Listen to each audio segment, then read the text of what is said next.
नमस्कार, आप सब लोगों का हार्दिक स्वागत और अभिनंदन है देवभूमि उत्तराखंड के इस खास कार्यक्रम में, जिसमें कि आप आनंद उठाते हैं सभी कार्यक्रमों का अपनी बोली अपनी भाषा में दिल से।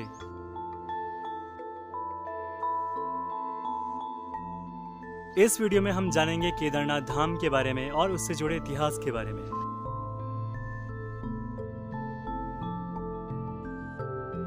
हिंदू धर्म के पुराणों के अनुसार शिव भगवान ने प्रकृति के कल्याण हेतु भारतवर्ष में 12 जगहों पर ज्योतिर्लिंग के रूप में वह प्रकट हुए। उन 12 जगहों पर स्थित शिवलिंगों को ज्योतिर्लिंग के रूप में पूजा जाता है, जिनमें से एक ज्योतिर्लिंग केदारनाथ भी है। यह 4 धाम एवं 5 केदारों में से एक है।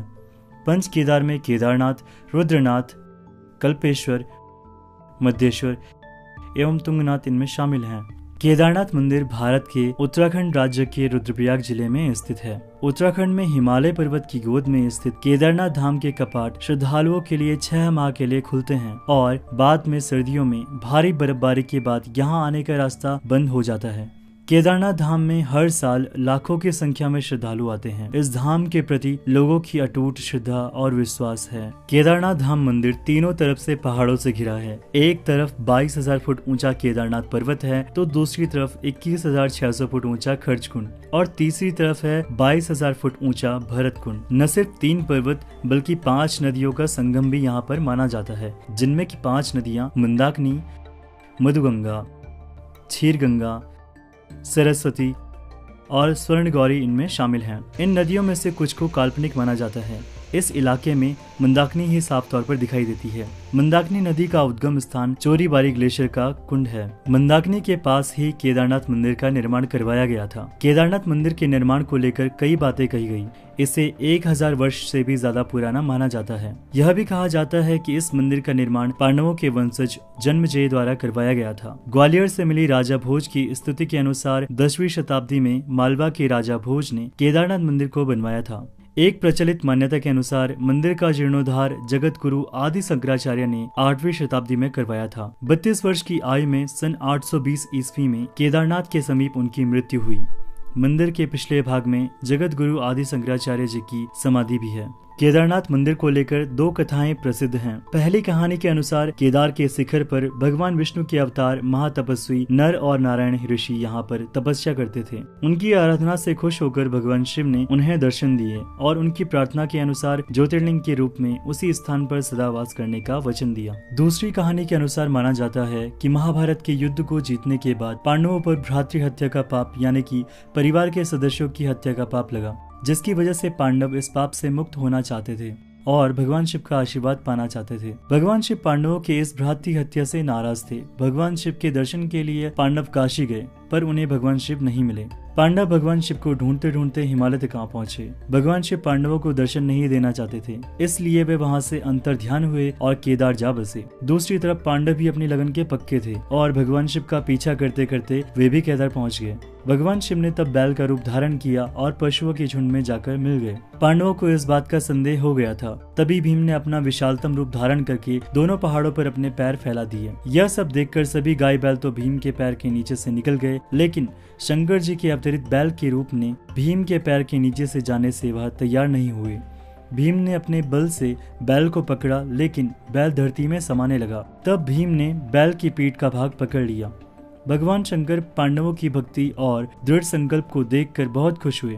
उन्होंने उसी समय दर्शन देकर पांडवों को पाप से मुक्त कर दिया।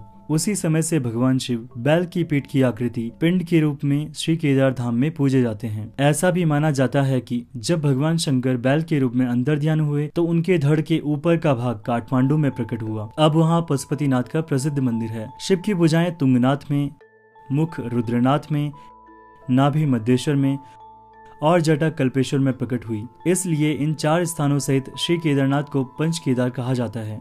यहाँ शिव जी के भव्य मंदिर बने हुए हैं। केदारनाथ मंदिर 85 फीट ऊंचा और 187 फीट चौड़ा है। इसकी दीवारें 12 फीट मोटी हैं और बेहद मजबूत पत्थरों से बनाई गई हैं। यह मंदिर कत्यूरी शैली के आधार पर बनाया गया है। इस शैली के द्वारा निर्मित मंदिरों के पत्थरों पर स्फटिक सिल्ट की मात्रा अधिक होती है। विश्व प्रसिद्ध केदारनाथ मंदिर 3462 मीटर की ऊंचाई पर स्थित है। यह मंदिर एक 6 फीट ऊंचे चौकोर चबूतरे पर बना हुआ है। यह हैरत अंगेज करने वाली बात है कि इतने भारी पत्थर को इतनी ऊंचाई ऊंचाई पर लाकर तराश कर किस प्रकार से मंदिर बनाया गया होगा। जानकारों का मानना है कि पत्थरों को एक दूसरे से जोड़ने के लिए इंटरलॉकिंग तकनीक का इस्तेमाल किया गया होगा। यह मजबूती और तकनीक ही मंदिर को बीचों बीच खड़े रहने में कायम बनाती है। मंदिर के मुख्य भाग में मंडप और गर्भगृह के चारों तरफ प्रदक्षिणा पथ है। मंदिर के बाहर नंदी बैल वाहन के रूप में विराजमान है। श्री केदारनाथ मंदिर पर उपस्थित दिव्य पंच शीर्षभिमुखी कलश भीतर से मोटी ताम्र धातु तथा बाहर से स्वर्ण धातु का बनाया गया था, जो कि वर्तमान समय में मंदिर पर उपस्थित नहीं है, क्योंकि कुछ वर्ष पूर्व वह दिव्य कलश मनुष्य के लालच की भेंट चढ़ गया और वर्तमान में उस कलश के स्थान पर जाम्बलुकी श्रेणी का कलश स्थापित किया गया है। मंदिर के प्रांगण में द्रौपदी सहित 5 पांडवों की विशाल मूर्तियां हैं। मंदिर के गर्भगृह में नुकीली चट्टान भगवान शिव के सदाशिव रूप में पूजी जाती है। केदारनाथ मंदिर के कपाट मेष संक्रांति से 15 दिन पहले खुलते हैं और अगहन संक्रांति के निकट बलराज की रात को यहाँ पूजा की जाती है। भैया दूज के दिन सुबह 4 बजे श्री केदार को घृत कमल एवं कपड़ों की समाधि के साथ ही कपाट बंद हो जाते हैं। कपाट बंद होने के बाद केदारनाथ की पंचमुखी प्रतिमा को ऊखीमठ लाया जाता है। इस प्रतिमा की पूजा यहाँ रावल जी करते हैं। जून 2013 में उत्तराखंड और हिमाचल प्रदेश में अचानक ही बाढ़ आ गई। इसके साथ ही भूस्खलन भी होने लगा, जिससे सबसे अधिक प्रभावित केदारनाथ धाम हुआ।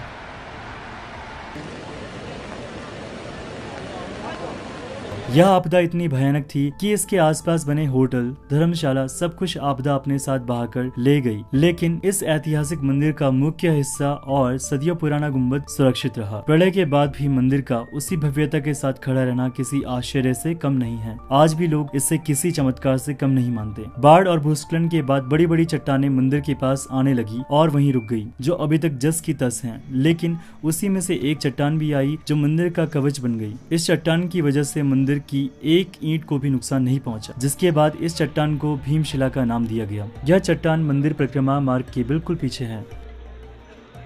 केदारनाथ के पुजारी मैसूर के जंगम ब्राह्मण ही होते हैं। केदारनाथ जी का मंदिर आम दर्शनार्थियों के लिए सुबह 6 बजे खुलता है। दोपहर 3 से 5 बजे तक यहाँ विशेष पूजा होती है और उसके बाद विश्राम के लिए मंदिर बंद कर दिया जाता है और पुनः शाम को 5 बजे भक्तों के दर्शन के लिए यह मंदिर खोला जाता है। भगवान शिव की प्रतिमा का विधिवत श्रृंगार करने के बाद 7:30 बजे से लेकर 8:30 बजे तक हर रोज यहाँ पर आरती की जाती है। रात में 8:30 बजे केदारेश्वर ज्योतिर्लिंग का मंदिर बंद कर दिया जाता है। केदारनाथ पहुँचने के लिए रुद्रप्रयाग से गुप्तकाशी से होकर 20 किलोमीटर आगे गौरीकुंड तक का सफर तय करना पड़ता है। अगले वीडियो में आप सब लोग देखेंगे कि हमने किस तरह से केदारनाथ में ट्रैकिंग की और किस तरह से आप लोग सावधानी पूर्वक केदारनाथ जा सकते हैं। तब तक के लिए आशीष चमली यानी मेरी तरफ से आप सब लोगों को नमस्ते नमस्ते नमस्ते नमस्ते नमस्ते।